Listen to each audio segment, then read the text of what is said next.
I don't know. Like, there's a lot of black people that started their businesses and they're doing very well. Mm-hmm. They get a lot of support. Yeah. And it's like, we don't live in an age where it's like white people wouldn't buy it. Come on now! Yeah, let's start off with 21 Savage. So, as most of you guys know, 21 Savage was arrested by ICE on last Sunday, February 3rd. Just same Sunday morning, we woke up to the Super Bowl. Everybody was expecting to find out news about the Super Bowl. They found out about 21 Savage being arrested. Then came out that dude was actually born in the UK. Okay. Then he came here at the age of 7. And as of right now, like, he's overstayed his visa. So ICE is holding him, and you have a lot of hip hop artists have rallied around 21 Savage, trying to raise funds to get him, I guess, the help that he needs in order to deal with this situation. Mm-hmm. I know one of the issues that you have with this is supposedly he got, like, 2014, he got arrested for felony, like, drug charges. And those charges were supposedly expunged from his record as of last year. Yeah. But according to, there's so much different moving parts of this story. And in today's age, you don't know what's true and what's false because a lot of things are being thrown into the narrative that ICE doesn't recognize those drug charges have been expunged. So for that reason, they're still holding him and you're looking at him as a criminal. And it's just so funny because, you know, we have all these things going on in politics, but it's very much at the forefront of what's happening in hip hop.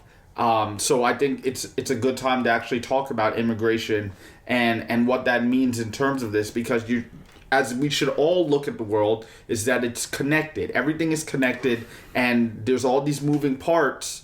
And you can't just be like, oh, that's politics, I don't want to talk about it, because it... you need to stop running away from politics. We need to stop, yeah. Stop acting so goddamn soft about politics. I don't care if you don't want to talk about politics, you have to. Yeah. Because that's part of the world. Like, you can't just ignore that part, especially when it affects your everyday life. Mm-hmm. Like, that's what it is. You have to be informed in some type of way. I'm not saying super informed where you know, like, all the in and outs, but you need to know at least something about like how something works, like immigration. You need to know how that works, the basics, the framework, the groundwork for it. You need to know how it works. Yeah, and with that said, basically they said that he applied for a visa, specifically a U visa, back in 2017, and supposedly that's what got him noticed. Or something. Yes. Yeah. So the U visa, which is weird. I don't know why you would apply specifically for that, because those are for like victims of abuse, like people that have had like and it's like protection for victims and their families if they ever suffer abuse, mental, like substantial mental or physical abuse while here in the United States. Yeah. So I'm not exactly sure why the U visa was applied for, but his application was pending. So here we are, that was 2017. Fast forward to 2019. Nobody's reviewed that application. That application is still in limbo. So he's still considered under illegal status. Yeah. Now, my question is, when it comes to these things, first, a lot of people's mentality is, well, he's here illegally, deport him. And they're not even looking at the fact that his application is still pending. Yeah. It's one of those things. It's like, what are you going to send the person away to God knows where, and then be like, oh, you're going to send them, we reviewed your application 5 years later. You can actually come and stay here. Well, that's 5 years of your life that you've potentially lost. Yeah. And I look at it on the opposite end. It's like, well, 21 Savage, you've been here for a very long time. Why wasn't something done in terms of applying for your visa sooner? And then there's the other caveat. Well, would his application have been, reviewed and by if he now? Had money, right? Exactly. Yeah, exactly. Money, it's like it's never cut and dry when it comes to these immigration issues, and I think people need to stop looking at it that way. It's not black and white. It's never. Not a lot of things are black and white. It's never black and white. There are some things that are black and white, but not all. Most things are not just cut and dry. Yeah. Where there's an easy solution. There's an easy solution, and I don't like when, because you can read in the comment section, people oversimplify the shit out of this issue, and it's a problem where people who don't do any sort of research, don't know what they're talking about, make these assertions. They're like, he's a criminal, send him back. It's like, wait. You guys, you have Americans here that are criminals, and they go through a general process. These people don't even want to go through a process. And 21 Savage, when he was here, he went through the American process, and whereby it led to his record it being expunged. So it's like he went through the process, but with this, you're automatically like, just send his ass back. I'm like, that doesn't really make a lot of sense to me. So I don't know. I like that a lot of hip-hop artists are now taking note of this, especially, and that's, one of the problems with people. We've been having these issues with illegal immigration for a while, and it's only till it's brought to, like, hip-hop's doorstep. And this isn't the first artist that has had to deal with this. I think it was, like, Slick Rick, MF Doom. These are artists that I've heard about that have been from outside of the U.S. and has had issues when it comes to this, especially when they've gotten arrested for other things. Yeah. But I'm just like, I appreciate the fact that other hip-hop artists are rallying around one of their own, because it's that unity that makes us stronger. We need more of that unity. Yeah. There's strength in numbers always. There's strength in numbers.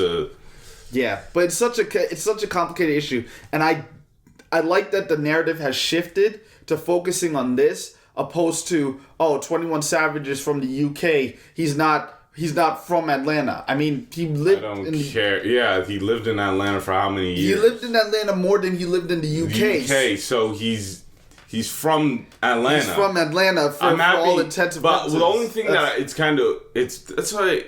You never really know what's going on in the world. Mm-hmm. I don't like to be one of those people who is like, this is something bigger, or there's a conspiracy, because it's like a lot of people can find some stuff on people. Yeah, especially like entertainers and stuff. Yeah, how did this slip through the cracks? I'm not saying like it would be a bad thing if it was just like 21 Savage from the UK originally. Yeah, so how did this slip through the cracks, especially if it was so detrimental to him? I don't know. I really don't know. I don't know what the vetting process was like, or what these labels do before they hire an artist.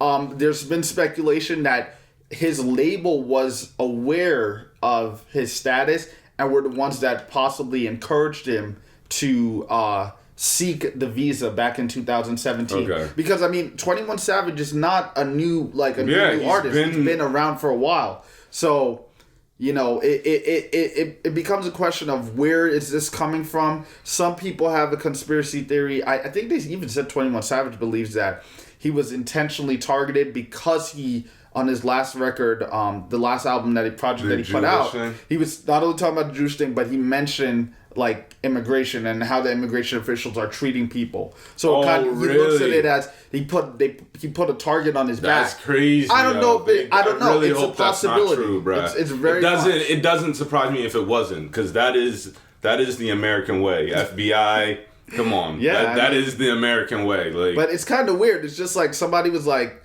"Oh, I was listening to this new 21 Savage. We need to look into him." Like, it's talking shit. Like, I don't know. It's not. I always try to picture these scenarios. It's just like all of a sudden, like, who is like, wait, what? Remember, the FBI was listening to the hip hop. Like, that's how they get in. That's true. That's how they were getting in. So we're always studying our people. So yeah. Bring the noise. How low can you go? It's crazy. It is the most influential, the most copied, but also the most ignored.